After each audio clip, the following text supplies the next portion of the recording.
S'il a souffert la croix, il a été éprouvé. C'est pour cela que tous ceux qui ont fait le Christ passent par l'épreuve aussi. Mais ça n'est pas une fatalité. Parce que Jésus qui est passé par l'épreuve, il a triomphé de l'épreuve de la croix. Donc les épreuves dans lesquelles tu te trouves là, tu vas aboutir toujours à la gloire de Dieu. C'est pour cela que la Bible dit, tout concourt au bien de ceux qui aiment Dieu. Et tout ce qui t'arrive là, de négatif comme de positif, c'est pour ton bien-être. Donc si tu vis des moments difficiles, il ne faut pas murmurer. Si tu es humilié, même si on te met des accords Dieu pour dire que tu ne perds ta maison, dis gloire à Dieu. Il dit bénissez mon nom en toutes choses, dans les temps de détresse comme dans les temps d'abondance. Rendez gloire à Dieu. Alléluia. Amen. Gloire à Jésus-Christ. Amen. Car nous qui vivons, nous sommes sans cesse livrés à la mort à cause de Jésus, afin que la vie de Jésus soit aussi manifestée dans notre chair mortelle. Ainsi la mort agit en nous et la vie agit en nous.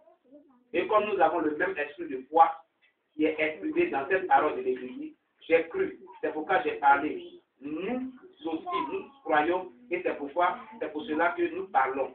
Sachant que celui qui a ressuscité le Seigneur Jésus, nous ressuscitera aussi avec Jésus et nous sera paraître avec vous en sa présence. Alléluia. Gloire à Jésus-Christ. Car tout cela arrive à cause de Dieu.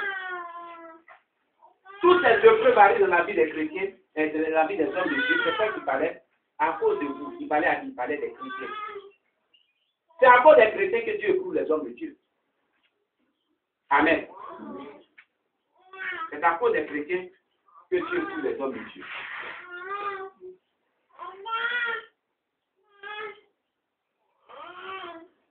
Afin que la grâce, en se multipliant, fasse abonder à la gloire de Dieu des actions de grâce d'un plus grand nombre.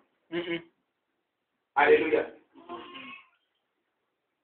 C'est à cause des chrétiens pour que Dieu fait des miracles, pour que la grâce de Dieu surabonde dans l'assemblée, que Dieu permet que les hommes de Dieu soient éprouvés. C'est ce que ça veut dire. Amen. C'est pourquoi nous ne perdons pas courage. Et alors même que notre homme extérieur se détruit, notre homme intérieur se renouvelle de jour en jour. Car nos légères afflictions du moment présent produisent pour nous au-delà de toute mesure. Alléluia. Un poids éternel de gloire, parce que nous regardons non point aux choses visibles, mais à celles qui sont invisibles. Car les choses visibles sont passagères et les invisibles sont éternelles. Bien aimé, il ne faut pas regarder aux choses visibles. Il regarde aux choses invisibles, c'est quoi? Il regarde au paradis, au salut de son âme. Donc il ne se préoccupe pas de ce qui est dans la mondanité, non. Parce que le monde la partira. Mais la vie éternelle ne partira jamais.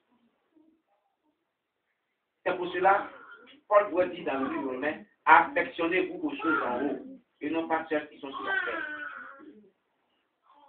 La vie du monde. Jésus dit, qu'est-ce qu'il est un homme de gagner tout le monde?